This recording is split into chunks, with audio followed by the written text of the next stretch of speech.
eine Kamera vorne drin, die ich so noch nicht gesehen hatte, die original ab Werk ist und komfortorientiert hier hinten den elektrisch absenkbaren Fahrradträger, den Lastrada mit im Programm hat.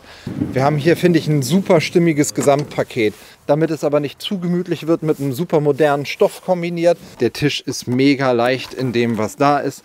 Ihr könnt hier quasi... Oh, der fliegt, das ist auch geil. Das sind halt schon Sachen, die macht Mercedes echt gut. Das gefällt mir schon.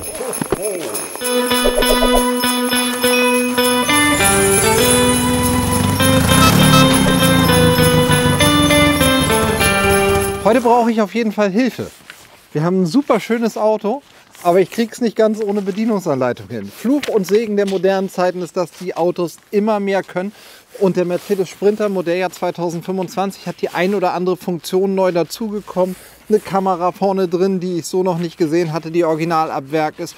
Ein bisschen andere Kleinigkeiten. Und da habe ich gedacht, damit wir euch, wie das unser Anspruch hier auf dem Kanal ist, technisch versiert informieren, merke ich heute, ich weiß noch nicht alles aus dem Kopf, also lernen wir das gemeinsam und gucken in der Mercedes-Bedienungsanleitung nach, was da ist. Und wenn ich hier sehe, was das Auto an Assistenzsystem hat und wie dick der Abschnitt Fahren und Parken ist, dann haben wir auf jeden Fall ein bisschen was zu tun. Mir geht es aber vor allem darum zu klären, was an neuen Funktionen dazugekommen ist. Auch Lastrada hat im Modelljahr 2025 ein paar schöne Neuigkeiten. Und losgelöst von all diesen technischen Firlefanz und den ganzen Spielereien, ist das einfach ein wahnsinnig cooles Auto, was hier hinter uns steht. Und der Lastrada Regent S, vor allem wenn er noch in so einer seltenen und schönen Farbe und tollen Kombination ist, ist auf jeden Fall ein Video für euch wert, haben wir uns gedacht. Und deswegen gucken wir uns heute einen Lastrada Regent S Modelljahr 2025 an und zerpflücken mal so ein bisschen die Details, die Mercedes neu mit eingebaut hat. Bevor wir hier richtig ins Video einsteigen, denkt auf jeden Fall daran, den Kanal zu abonnieren. Wir sehen, dass eine Menge von euch uns regelmäßig gucken, aber nicht alle das abonniert haben. Also hier direkt unter dem Video einfach Kanal abonnieren. Gerade jetzt ist die Jahreszeit. Bei dem Mercedes tut sich nicht so wahnsinnig viel. Da sind das vor allem ein paar kleine Feinheiten, die wir ein bisschen auseinandernehmen sollten. Aber in dem Fiat-Segment bei Citroën und so tut sich viel. Da kommen jetzt die neuen Fahrzeuge. Wenn ihr also up-to-date bleiben wollt, abonniert hier unter dem Video unseren Kanal. Und wenn ihr ein bisschen mehr Infos immer mal so aus unserem Alltag haben wollt, folgt uns auch bei Instagram. Da gebe ich mir ein bisschen Mühe zwischendurch auf eine deutlich einfachere Art und Weise als hier mit kompliziertem Schnitt und Machen und Tun. Ein paar Eindrücke aus dem Alltag euch mitzugeben und immer, wenn wir schöne Autos ausliefern, mal so kleine 30, 60 Sekunden Clips für euch zu haben. Und schöne Bilder kommen da auch immer mal wieder. Also Instagram, TikTok machen wir auch ein bisschen was, aber bei YouTube vor allem. Bevor wir hier die technischen Details, ich halte mich immer so lange noch an der Bedienungsanleitung fest, von dem Sprinter angucken, finde ich, sollten wir, losgelöst von der Technik, das Gesamtpaket dieses Autos würdigen. Wir haben eine Sonderfarbe, das hat ein bisschen länger gedauert, aber der Erfolg gibt uns recht, das Auto war online und kurz danach verkauft. Ich wünsche auf jeden Fall viel Spaß in der Nutzung, weil jetzt, wenn ihr das Video seht, wird er schon ausgeliefert sein. Das ist nämlich quasi für uns kurzfristig. Das ist ein echtes Modell 2025, das heißt, wir haben alle Änderungen, die Lastrada macht. Das ist allerdings nur sehr wenig mit drin. Wir haben ein paar Kleinigkeiten mit dabei und wir haben ihn halt nahezu voll ausgestattet. Das, was ihr hier seht als Außenfarbe, ist die Farbe Moosgrau. Warum das Grau heißt, weiß ich nicht genau. Man könnte es eigentlich auch Moosgrün nennen. Das fände ich, wobei das wäre auch zu grün. Egal. Wie es heißt, spielt ja auch keine Rolle. Ich finde, es passt wahnsinnig gut dazu. Und auch wenn wir erst später ins Auto reingehen, wir haben hier, finde ich, ein super stimmiges Gesamtpaket. Alles in so ein bisschen gemütlicheren, erdfarbenen Tönen gehalten, damit es aber nicht zu gemütlich wird, mit einem super modernen Stoff kombiniert, sodass das, finde ich, in Innen und Außen perfekt harmoniert. Eine der Neuigkeiten fürs neue Modelljahr, die Alpha Dynamics Trittstufe, die hier mit dran ist. Und das Gesamtpaket ist halt moosgrau kombiniert mit vielen schwarzen Akzenten. Wir haben, damit das schick dasteht, die großen Felgen mit drauf. Die Delta Classic B, Delta 4x4 Classic B in schwarz-matt. Zusammen mit einem echt großen Reifen. Das ist ein, was haben wir, 265er, glaube ich, genau, 265 60 R18 für die Detailverliebten unter euch. Das ist meiner Meinung nach und meines Wissens nach das letzte Format Reifen, was man fahren kann, bevor Abrollumfänge und Tacho und solche Dinge nicht mehr zusammenpassen. Dann haben wir eine schwarze Markise dran, die vielen schwarzen Aufkleber zwischendurch mit dabei. damit auch von hinten der Auftritt so stämmig ist, wie das Auto da ist.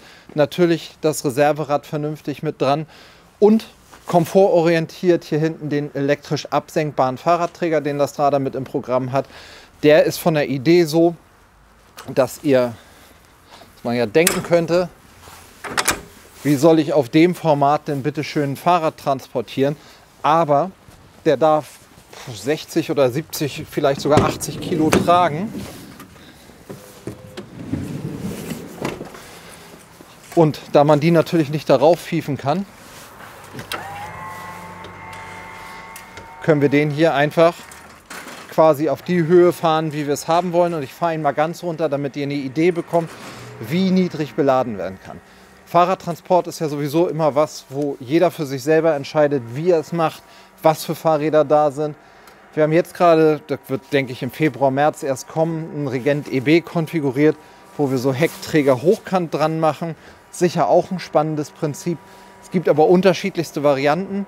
Diese Lösung ist halt schon super cool, weil sie sehr, sehr niedrig zum Beladen ist. Guck mal, er fährt und fährt und fährt. Und wir fahren ihn mal ganz runter. Irgendwo da ist der Endanschlag. Das ist quasi die niedrigste Höhe, wo er hin kann. Da kriege ich jedes Fahrrad easy drauf gehoben. Und dann fahre ich den einfach voll beladen wieder nach oben. Mache meine Fahrräder hier unten schön auf Augenhöhe fest. Muss natürlich, wenn ich so ein großes Reserverad habe, ein bisschen gucken, dass ich gut dran vorbeikomme und dass das alles richtig steht. Habe aber dann die Fahrräder relativ diebstahlsicher, aber vor allem schön weit oben mit dabei. So, während der da entspannt hochfährt, gucken wir einfach nochmal auf die Front. Achso, nee, guck mal, wenn wir von außen schon dabei sind. Wir haben hier eine Gasaußensteckdose mit dabei. Der Wagen ist insgesamt auf super autark getrimmt. Das heißt, wir haben eine Lithiumbatterie drin, wir haben Solaranlage auf dem Dach, wir haben Kompressor, Kühlschrank, wir haben eine Dieselheizung mit Elektrounterstützung. Maximale Unabhängigkeit mit dem Auto. Und das ist, wir müssen auf die andere Ecke gehen. Ich glaube, das ist meine Lieblingsperspektive. Wenn man den so hier auf der Ecke, so ein bisschen schräg von unten, denke ich schon, dass ich mag Autos, ich mag Wohnmobile, ich mag Offroader, das glaube ich ist kein Geheimnis mehr. Ich liebe meine Kinder, aber wären wir zu zweit, wäre ich wahrscheinlich mit sowas unterwegs. Zu viert ist das dann einfach zu klein für uns. Aber so mit Schnorchel, den großen Rädern, dem stämmigen Auftritt, der Farbe und so Kleinigkeiten. Wir haben den Wagen ab Werk mit einer Clesana-Toilette bestellt. Das heißt, hier ist die Toilette. Normalerweise wäre jetzt hier eine Außenklappe. Das Auto wird nochmal einen Tacken cleaner. Einfach weil wir keine Klappe brauchen, weil die Clesana ja die gesamte Entsorgung von innen macht. Das gucken wir uns aber gleich auch drin nochmal an. Von außen ist erstmal gar nicht so großartig zu sehen, dass das ein neuer Sprinter ist. Das, was auffällt, wenn man hinguckt, ist, dass wir hier unten eine zusätzliche Kamera haben. Im Modelljahr 24 war es ja noch so, dass wir bei den Sprintern Technikpaket 1, 2, 3, 4 hatten. Bei dem neuen Sprinter ist sehr viel serienmäßig mit drin.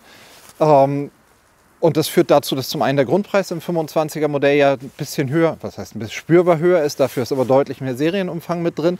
Und ihr habt nicht mehr so unendlich viel Auswahl. Es gibt eigentlich nur noch die Technikpakete 1 und 2. Um 1 kommt ihr eigentlich nicht drum herum. 2 ist noch ein bisschen eine zusätzliche Kamera. Und wenn man das Paket 2 hat, wie nennt Mercedes das? Habe ich mir doch extra hier irgendwo aufgeschlagen. Sekunde. Eine Multifunktionskamera, glaube ich, hieß es.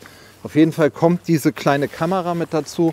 Es läuft alles unter dem Fachbegriff oder Oberbegriff General Safety 2, habe ich so aufgeschnappt. Das heißt, es gibt im Prinzip neue Bestimmungen, die Fußgängerschutz und solche Dinge mit angehen.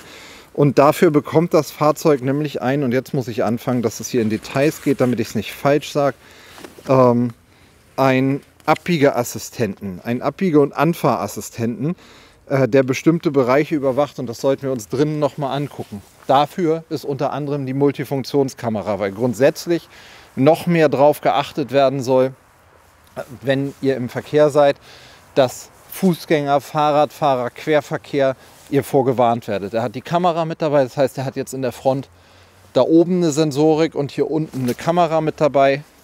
Dieser Wagen ist nahezu Vollausstattung, der ist Vollausstattung, den 360° Parkassistenten. Das heißt, wir haben Parksensorik vorne und hinten und gleichzeitig das Kamera überwacht mit 4 Kameras. Eine kleine Frontkamera hier vorne in beiden Spiegeln hier Kameras, die die Seite komplett sehen und hinten die ganz klassische Rückfahrkamera. Und dadurch habt ihr wirklich in dem M-Bux, was auch ein bisschen wohl einen neuen Monitor bekommen hat, wobei ich das ehrlicherweise noch nicht gesehen habe,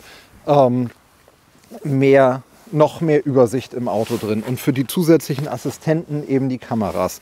Und wenn man, jetzt muss ich noch mal gucken, wo ist hier mein Bildchen, für den Abbiegeassistenten, der aufpasst, also nicht nur, ihr habt einmal, jetzt muss ich aufpassen, ihr habt hier quasi diese roten Dreiecke, wie wir es von den PKWs kennen, als Totwinkelassistent, wenn ihr parallel quasi da, wo der Spiegel gerade nicht hingucken kann, hier ein Auto fahren würde, was ihr im Spiegel nicht seht, aber wo ihr trotzdem beim Spurwechsel gegenfahren würdet, warnt euch dieses rote Dreieck im Spiegel. Bei dem Abbiegeassistent ist, wenn ich es richtig verstanden habe, ein zusätzlicher Radarsensor irgendwo hier in dem Bereich, der die Seite neben euch überwacht, aber nicht um Autos wahrzunehmen, sondern um Fahrradfahrer, Fußgänger und solche Dinge wahrzunehmen. Also insgesamt wird es immer sicherer. Es macht natürlich auch immer mehr Technik. Einerseits mega cool, man gewöhnt sich an all den Komfort wie ein Abstandsregeltempomat, was der Wagen natürlich mit einem Frontradar vorne auch mit dran hat. Und all solche Sachen. Aber das muss man halt sagen, die Kehrseite der Medaille ist, dass man wirklich losgehen muss. Und das sei auch den Leuten, die ihre Autos abholen, nochmal ans Herz gelegt. Bevor ihr startet, guckt am besten, nehmt euch mal einfach jetzt um die Zeit einen Punsch mit ins Auto. Setzt euch abends zu Hause auf dem Grundstück einfach mal eine Stunde ins Auto und drückt euch mal durch die einzelnen Funktionen. Die Vielfalt ist gewaltig. Ihr könnt das vieles davon einstellen, an eure Wünsche anpassen. Das Auto kann alles, aber es ist halt nicht mehr so, dass man reingeht, Schlüssel umdrehen, Automatik, D rein, Abfahrt, sondern man muss sich Gedanken machen, wie es ist. So, viel Text. Was haben wir noch? Von oben die Markise, Solar haben wir mit drauf, eine sehr empfangsstarke Internetantenne, das Oyster Access haben wir da mit drin. Und alles andere, glaube ich, ist selbsterklärend und ein klassisches Wohnmobil, wie wir es kennen. Wir widmen uns jetzt mal dem Innenraum, gucken, was Lastrada für Kleinigkeiten hat und gucken dann nochmal vorne in dem also in dem M-Bux von Mercedes nochmal, wo die Assistenzsysteme eingestellt werden können. Bei den Abbiegeassistenten will ich schon nochmal sehen, ob man außer aktivieren und deaktivieren da irgendwas machen kann. So viele Neuigkeiten fürs Modelljahr 2025 gibt es Lastrada-seitig nicht. Es ist ein bisschen was drin geändert. Das, was ihr als zusätzliche Option haben könnt, sind die Alpha Dynamics Trittstufen. Die Standard-Trittstufe, wie sie bisher immer war, ist weiterhin serienmäßig. Diese Trittstufe, die rein und raus schwenkt, automatisch in dem Augenblick, wo ihr die Schiebetür auf und zu macht, ist neu mit dazugekommen. Das heißt, wenn ich zumache, verschwindet sie. Und beim Sprinter ist es halt schon so, wenn du hier einmal mit unterguckst, bitte, dass ihr hier echte Bodenfreiheit gewinnt, weil die sich so ein bisschen hier hinter der Blende sozusagen versteckt und die andere Trittstufe hier ja aufbaut. Das heißt, bei einem Offroader hat das durchaus einen gewissen Sinn. Kostet relativ knackigen Aufpreis. Wir haben die aber vorher viel hier bei uns nachgerüstet. In der Nachrüstung wird es leider nicht günstiger. Der schöne Nebeneffekt ist, das sieht man jetzt im Hellen nicht, hier sind zwei kleine LEDs mit drin. Das heißt, das ist gleichzeitig mit beleuchtet. Für die Schiebetür habe ich das zum Beispiel bei unseren Vorführwagen überall mitbestellt. Es gibt das gleichzeitig auch noch für Fahrer- und Beifahrertür. Da muss jeder für sich selber überlegen, ob er sagt, ich brauche das, weil der Einstieg hier, das ist schon ein amtlicher Schritt. Beim Offroader habe ich zwar hier den Griff, aber wenn ich da den Zwischenschritt habe, ist das schon etwas angenehmer. Kostet aber halt so viel wie die Trittstufe hinten und wenn ich alle drei nehme, summiert sich das eben schon auch spürbar auf. Wir machen euch jetzt mal kurz eine Sequenz rein aus dem Nova-Video, wo wir das für die Beifahrertür gestern oder vorgestern gerade gefilmt haben, damit ihr eine Idee bekommt, ob das für euch wichtig ist. So ist der Einstieg auf jeden Fall komfortabel und so kommt ihr gut rein. Und dann gehen wir mal gemeinsam rein und gucken uns an, wie der Kunde bzw. wir dieses Fahrzeug ausgestattet haben. Ich finde, das ist eine absolut geschmackvolle Einrichtung. Bei Lastrada ist es ja so, dass ihr die Auswahl aus unendlich vielen Holzvariationen habt, die ihr miteinander kombinieren könnt oder eben auch nicht. Und ich finde, das ist von Modell zu Modell und von Holzfarbe und Stoff zu Holzfarbe und Stoff unterschiedlich, was die sinnvollen Kombinationen sind. Man muss immer gucken, in der Vielfalt der Dinge, die dort sind, besteht halt auch immer die Gefahr, zu viel miteinander zu kombinieren und dann hochgerechnet auf die Fläche des Autos, das vielleicht ein bisschen zu bunt zu haben. Ich bin zum Beispiel eigentlich ein super großer Fan davon, 2 Dinge zu nehmen, also ein Holzdekor und ein einfarbiges Dekor dazu. Da gibt es ja zig verschiedene tolle Kombinationen.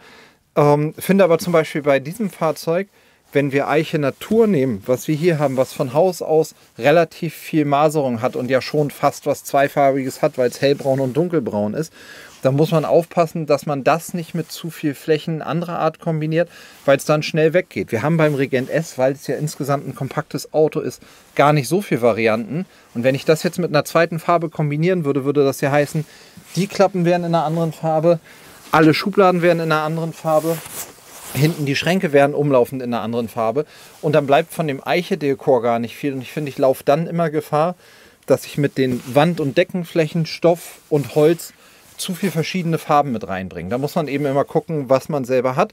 Und wir haben uns hier halt entschieden, um die Unruhe des Holzes ein bisschen aufzunehmen und quasi gegenzuarbeiten, einen Sonderstoff hier reinzunehmen, der eher schlicht ist. Und ich finde, es passt perfekt. Das ist harmonisch durch und durch. Der passt toll zu Wand- und Deckenbespannung, der harmoniert perfekt mit dem Holz. Wir nehmen das Silber, was hier überall in den Beschlägen ist, wieder mit auf. Ich finde, das ist eine richtig schöne Variante, die da ist. Aber ich sehe auch, dass die Autos alle unterschiedlich ausgestattet sind. Und dementsprechend habe ich, glaube ich, neulich schon mal gesagt, wir haben Muster von allen Hölzern bei uns mit drin. Da setzen wir uns dann gemeinsam hin oder eigentlich setzt ihr euch hin, überlegt euch, wie ihr das gerne wollt, damit euer Auto, egal ob es ein Avanti, ein Regent oder Nova ist, am Ende genauso kommt, wie ihr es haben wollt. Und da hilft, das kann ich aus der Praxis sagen, der Konfigurator tatsächlich nicht weiter, sondern da muss man wirklich losgehen und sagen, okay, ich suche mir das so aus, wie ich das haben will und dann habe ich die Muster in der Hand. Und wenn ihr von weiter weg kommt, dann schicken wir euch die Muster auch zu.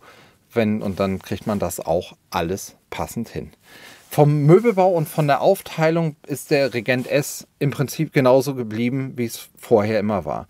Was so ein bisschen Kritikpunkt über die Jahre war, aus unterschiedlichen Gründen. Ich komme mal hier dichter an dich dran. Ich hoffe, das ist, dass die Leute gesagt haben, das ist alles schön mit dem größeren Tisch, der drehbar war. Aber irgendwie hätten wir gern einen klassischen Tisch wieder. Und da hat das Strada gesagt, alles klar. Machen wir, wenn das der Wunsch ist, tun wir das gerne und hat den Tisch ein bisschen anders gemacht. Hier fest an der Wand angeschlagen. Serienmäßig, wie wir das bei den Avantis haben, natürlich mit so einem Rausschwenkteil mit dabei. Und den Tisch könnt ihr eben auch nehmen und frei verschieben. Und dadurch, das Problem vorher war immer, dass das hier ja quasi die B-Säule vom Mercedes ist. Und wenn man mit dem Tisch erst hier anfängt, wird er entweder zu schmal oder rutscht zu dicht an den Menschen auf der Sitzgruppe.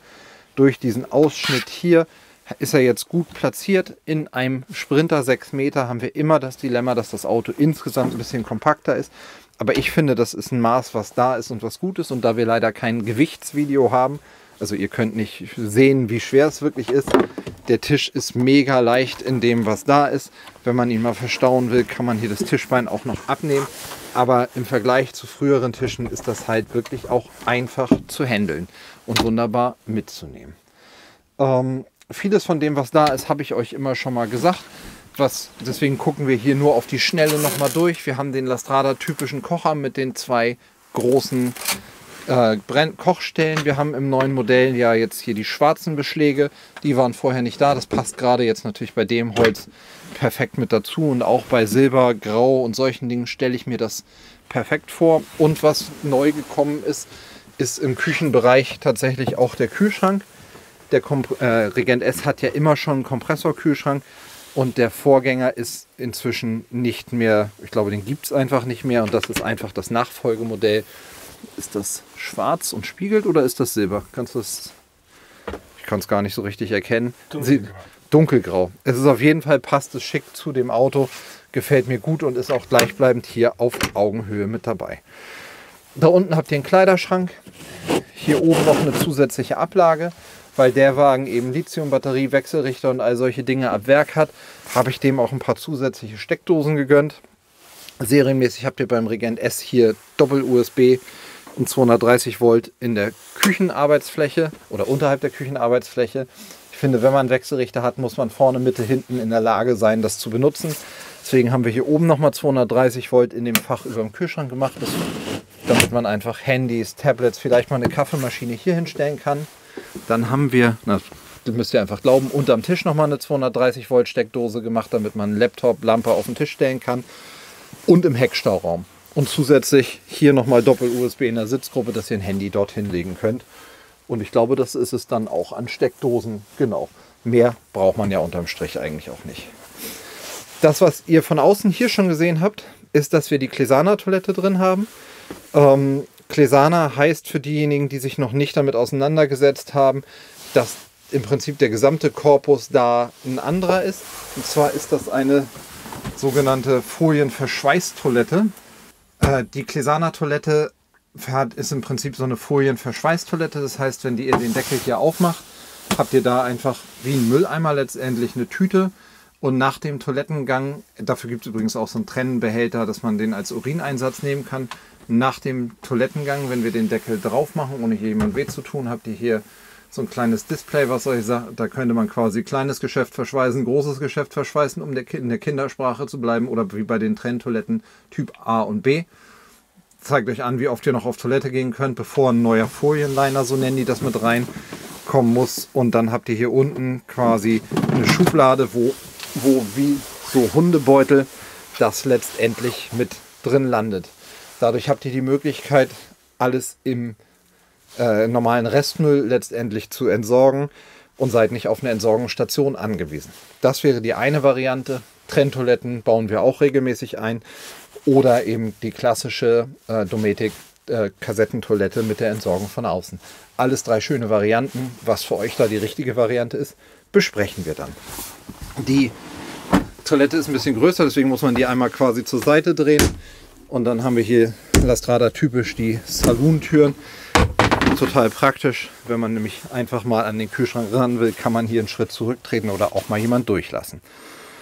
Durchlassen ist dann, glaube ich, auch das richtige Stichwort. Ich gehe mal kurz nach draußen und dann gucke ich mal von draußen mit in den Stauraum und dann, also nicht in den Stauraum, sondern in den Bettbereich, und dann gucken wir noch mal, was es da zu sehen gibt. Wie Sie sehen, ist das Auto relativ hoch. Ich stehe auf dem Boden und ich fühle mich hier, so stelle ich mir das vor, wenn Kinder irgendwo reingucken. Wir haben eine schöne dicke Kaltschaummatratze, die hat da drunter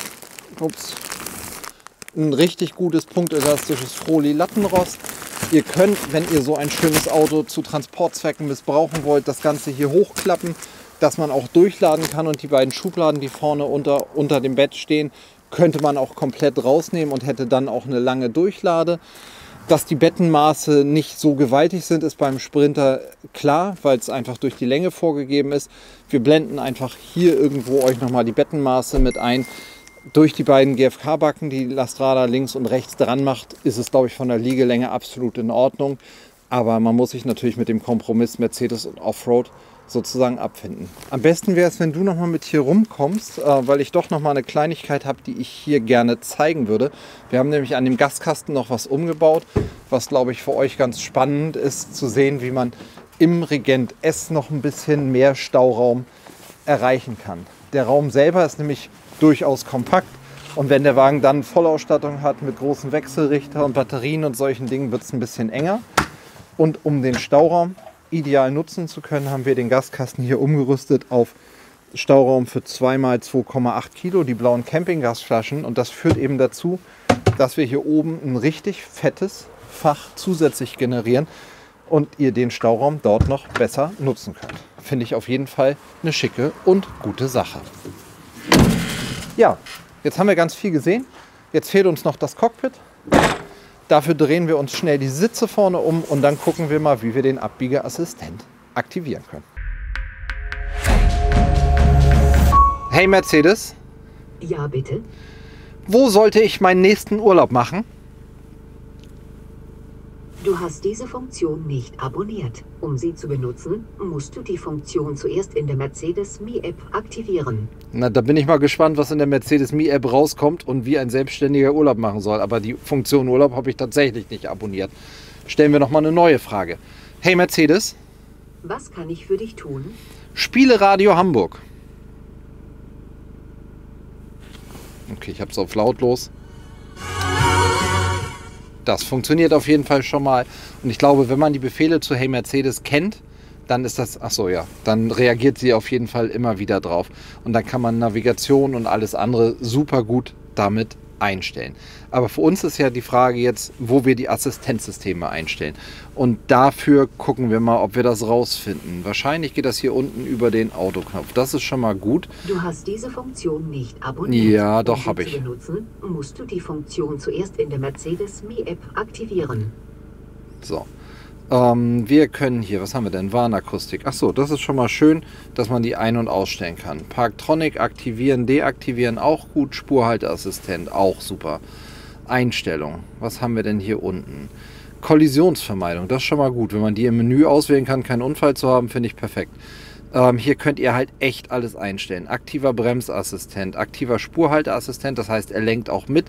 Totwinkelassistent, das Ding in den Spiegeln. Anfahrinformationsassistent und Abbiegeassistent. Den kann ich dort ein- und ausmachen. Da sieht man ja schon, er guckt, ob was von links und rechts kommt. Und die Warnung beim Abbiegeassistenten, kann man das hier gut sehen, kommt hier an der Seite, ups, falscher Knopf, Assistenz, wieder zurück. An der Seite, ob hier, da hat er vorne und hinten, das war das, was ich auch in der Bedienungsanleitung gesehen hatte, den Bereich, der jetzt mit überwacht ist. Das heißt eigentlich wie der Totwinkelassistent. Beim Fahren stelle ich mir das vor. Und das wird halt über zusätzliche Radarsensoren an der Seite genommen. Und der Anfahrassistent vorne geht wahrscheinlich über die Kamera dort vorne mit. Diese Funktion überwacht den unmittelbaren Bereich vor dem Fahrzeug und warnt den Fahrer, wenn sich andere Verkehrsteilnehmer in diesem Bereich befinden. Jetzt mag die Frage erlaubt sein, ob ich nicht selber rausfinde, dass da irgendjemand vor mir steht. Aber keine Ahnung, vielleicht ist das ein echter Mehrwert. Ich habe auch bei dem ersten Auto, was ein Abstandsregeltempomat drin hatte, weiß ich noch, es war ein E-Golf, den wir für die Firma gekauft haben. Da habe ich mir auch überlegt, brauche ich wirklich ein Abstandsregeltempomat? Ich kann doch selber Leuten hinterherfahren.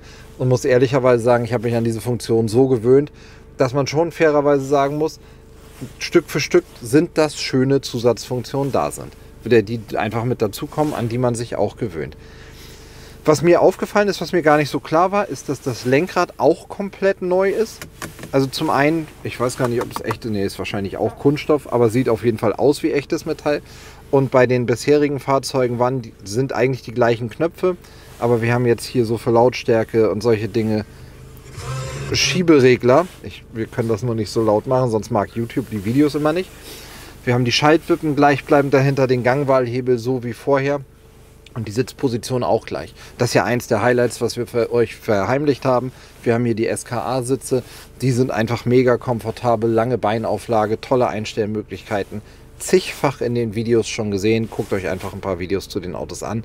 Da sieht man das. Lederlenkrad haben wir, Multifunktion haben wir. Die Klimaanlagensteuerung ist, glaube ich, so wie vorher. Von innen gar nicht so viel mehr. Ich mache mal die Rückfahrkamera an. Dann können wir hier nochmal gucken. Kamerabild hinten. Das ist tatsächlich von der Menüführung ein bisschen anders.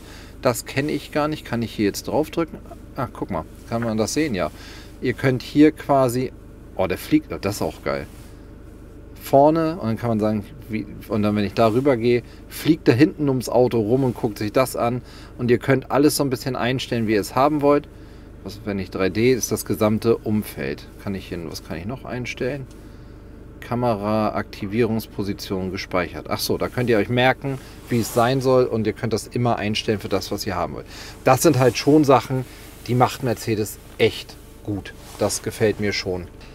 Also insgesamt kein neues Auto, aber viele kleine Details, die mit dazugekommen sind und jedes Jahr ein kleines bisschen mehr. Die Optik bleibt größtenteils gleich. Ich glaube, wenn man sich nicht 100% im Detail damit auseinandersetzt, sieht man den Unterschied zwischen 24 und 25 gar nicht so groß. Beheizbare Frontscheibe, sowas gab es vorher auch, wie der Wagen das hat. Bleibt als letzte Frage, bevor wir uns hier verabschieden, die Frage des Preises bei diesem Fahrzeug. Wie ich das in dem letzten Nova-Video schon mal gesagt hatte, das ist grundsätzlich ein schwierigeres Unterfangen, weil jedes Auto einzeln zusammengestellt ist. Dieses Auto hat einen Grundpreis von 109.140 €. Das entspricht aber natürlich nicht der Realität, was dieses Auto kostet, weil das ohne Allrad, ohne großen Motor, ohne all diese Dinge ist. Das Auto hier ist ein gutes Beispiel dafür, was man draus machen kann, weil wir Allrad, Vollausstattung, Sonderfarben, Fahrradträger, Solaranlage, Lithiumbatterie, beheizter Abwassertank, zusätzliche Dachhaube mit Ventilator, diverse zusätzliche Steckdosen, 1700 Watt Wechselrichter. Achso, das habe ich gar nicht gesagt. Oyster Access Internetanschluss. Das heißt, Ein Router mit einer großen Antenne auf dem Dach, den umgebauten Gaskasten, Sicherheitsschlösser, eine Markise, Regenrinne mit Beleuchtung, ganz, ganz viele Sachen mit dabei haben. Und wenn ich die alle zusammen aufrechne, dann haben wir hier eine Summe der Listenpreise von etwas über 160.000 €, die hier stehen. Das heißt, es summiert sich schon auch massiv auf. Und ich denke, wenn man sagt, ich möchte einen Sprinter mit Allradantrieb, schöner Ausstattung, dem Möbelbau, den Sitzen und all den Sachen, wie Lastrada das macht, dann reden wir immer über Fahrzeuge, die oberhalb von 140.000 € kosten. Und da muss man eben gucken, was für euch das Richtige ist. Das machen wir aber auch tatsächlich mit jedem Kunden individuell, weil man nicht sagen kann, der Regent S soll so ausgestattet sein, dann ist er perfekt, sondern dein Regent S soll so ausgestattet sein, wie du ihn haben willst. Und das kriegen wir dann schon hin.